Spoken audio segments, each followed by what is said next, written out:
Biblia inasema jitunzeni nafsi zenu na lile kundi lote nalo ambalo Roho Mtakatifu amewaweka ninyi kuwa waangalizi.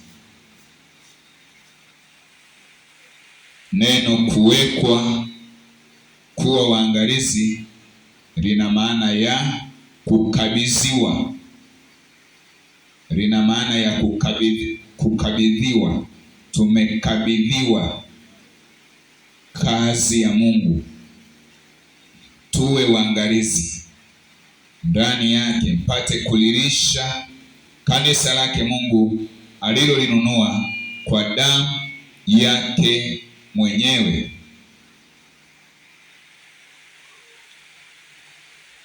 Mstari wa 29, najua mimi ya kuwa baada ya kuondoka kwangu mbwa mwitu wakali wataingia kwenu, wasilihurumie kundi. Anatoa sababu ya sisi kuwa waangalizi, kwamba tumepewa jukumu la kuwa waangalizi kwa sababu wapo mbwa mwitu ambao wamelenga kuharibu kazi ya Mungu. Tena katika ninyi wenyewe watainuka watu wakisema mapotovu, wawavute hao wanafunzi wawaandamie wao. Kwa hiyo kesheni mkikumbuka ya kwamba miaka 3 usiku na mchana sikuacha kumwonya kila mtu kwa machozi. Somo letu tunaloenda nalo karibu miezi 3 mpaka 6 ya mwaka 2026, mojawapo ni hili. Nitolee mwangu kidogo hapo, mzee Bench. Shusha kidogo hapo keupe. Somo letu tutakaloenda nalo ni hilo. Linaitwa viwango, kanisa na viwango vyake. Somo letu andika kanisa na viwango vyake. Kanisa na viwango vyake. Kwa leo nitaweka utangulizi, lakini tutaendelea kimkakati na somo hili. Kanisa na viwango vyake. Na kitabu chetu tutakacho kitumia kujifunza somo hili la kanisa, kitabu chetu tutakacho kitumia, tutatumia kitabu cha Matendo ya Mitume.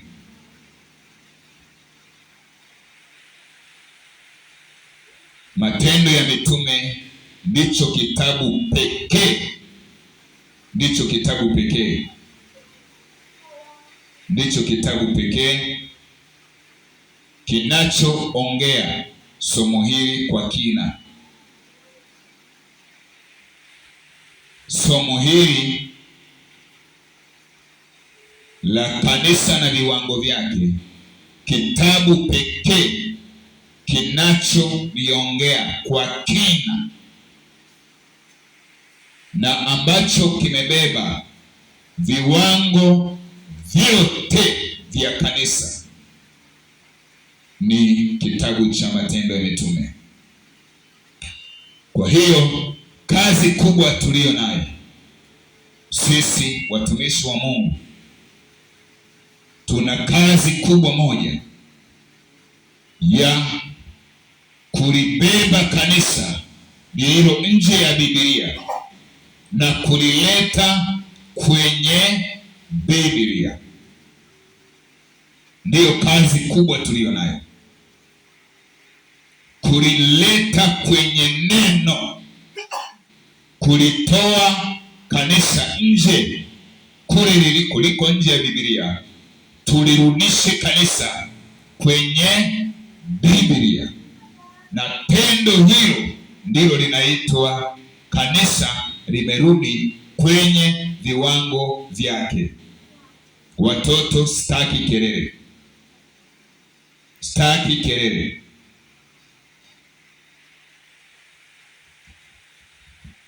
Tendo hilo ndilo linaitwaje? Kanisa limerudi kwenye viwango vyake, kurudi kwenye Biblia. Maana yake ni kwamba kila jambo tutakalolifanya, kama ni kuimba, iwe sawasawa na Biblia.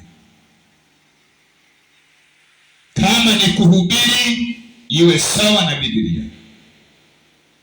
Kuomba, tuombe sawasawa na Biblia. Tuangalie wenzetu waliimbaje, wenzetu waliombaje, wenzetu walihubirije, wenzetu walitoaje, wenzetu walitumikaje, na sisi tufate Biblia inavyotaka twende.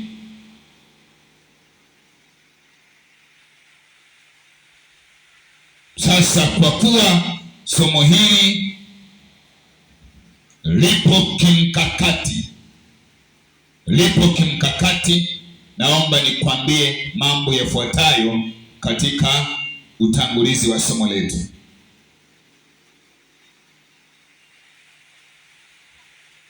Utangulizi utabeba mambo mawili ambayo ndiyo nitaongea tu leo. La kwanza, lengo la somo hili. Pili, maana ya somo. Lengo la somo, maana ya somo. Kupitia mstari huu tuliosoma wa Matendo ya Mitume 20 mstari wa 28 mpaka 30.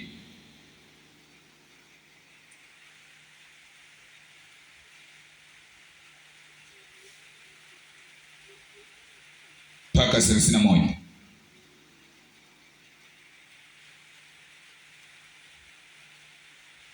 Haya ndiyo yatakuwa maono yetu tutakayoanza kuyaishi.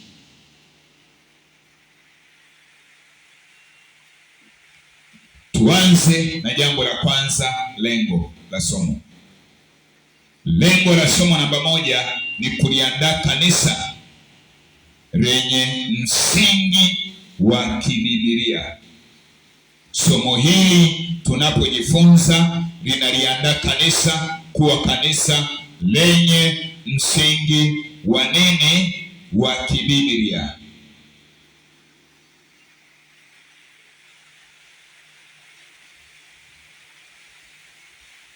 Pili,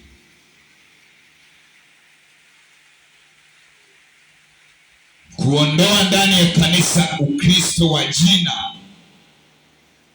ndilo lengo la somo hili. Kwa kuwa ni somo la kimkakati, limelenga kuondoa ndani ya kanisa Ukristo wa jina na kujenga Ukristo wa matendo sawasawa na Biblia. Ukristo wa jina, Upentekoste wa jina, ulokole wa jina. Somo hili limelenga kutoa na kuleta ndani ya kanisa nini? Ukristo wa matendo sawasawa na Biblia. Matendo ya Mitume 20:28. Pointi zote hizi zinatawaliwa na mstari mmoja.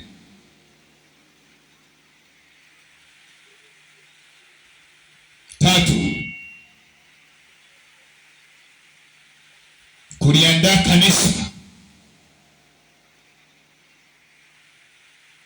la kizazi chetu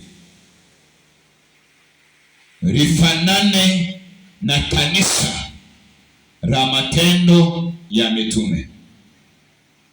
Kitabu hiki cha Matendo ya Mitume kiwe ndicho maisha yetu. Tuishi hivi lilivyoishi kanisa,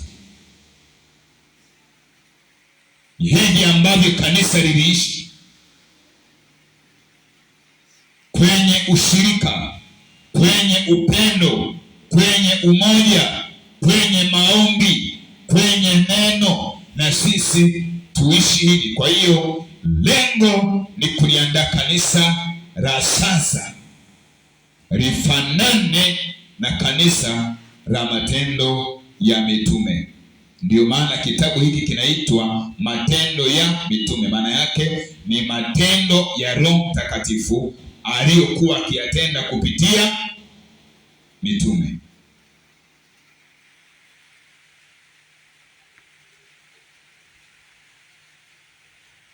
Na neno mitume halina maana ni wale wakina Petro, ni wale wakina Paulo. Hapana.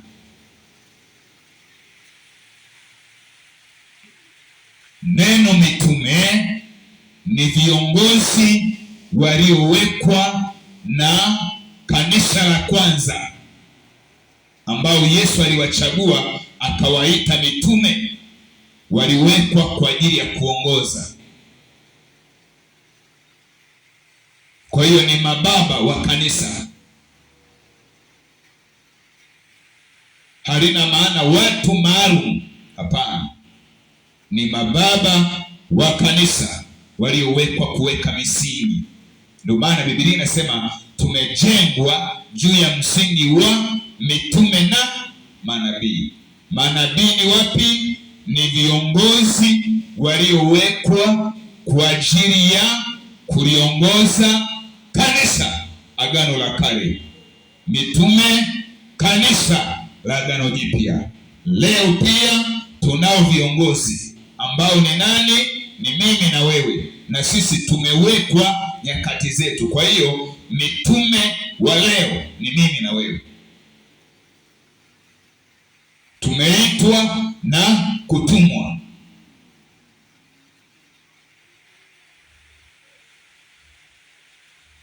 Na neno hili mtume lina maana ni mtu anayekwenda mahali ambapo hapajafikiwa na injili na anaenda kuanzisha injili, kupeleka injili. Mtume ni mpeleka habari njema kwa watu ambao hawajafikiwa na habari hizo, hata kama wanaabudu,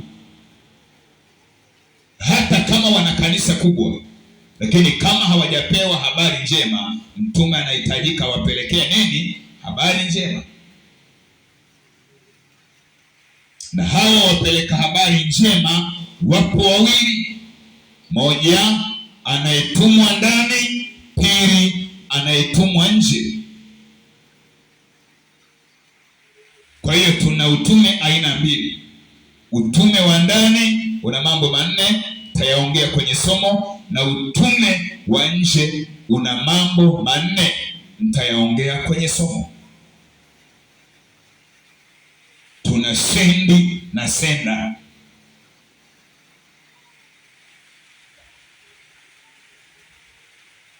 Anayekwenda nje na anayepeleka yuko ndani.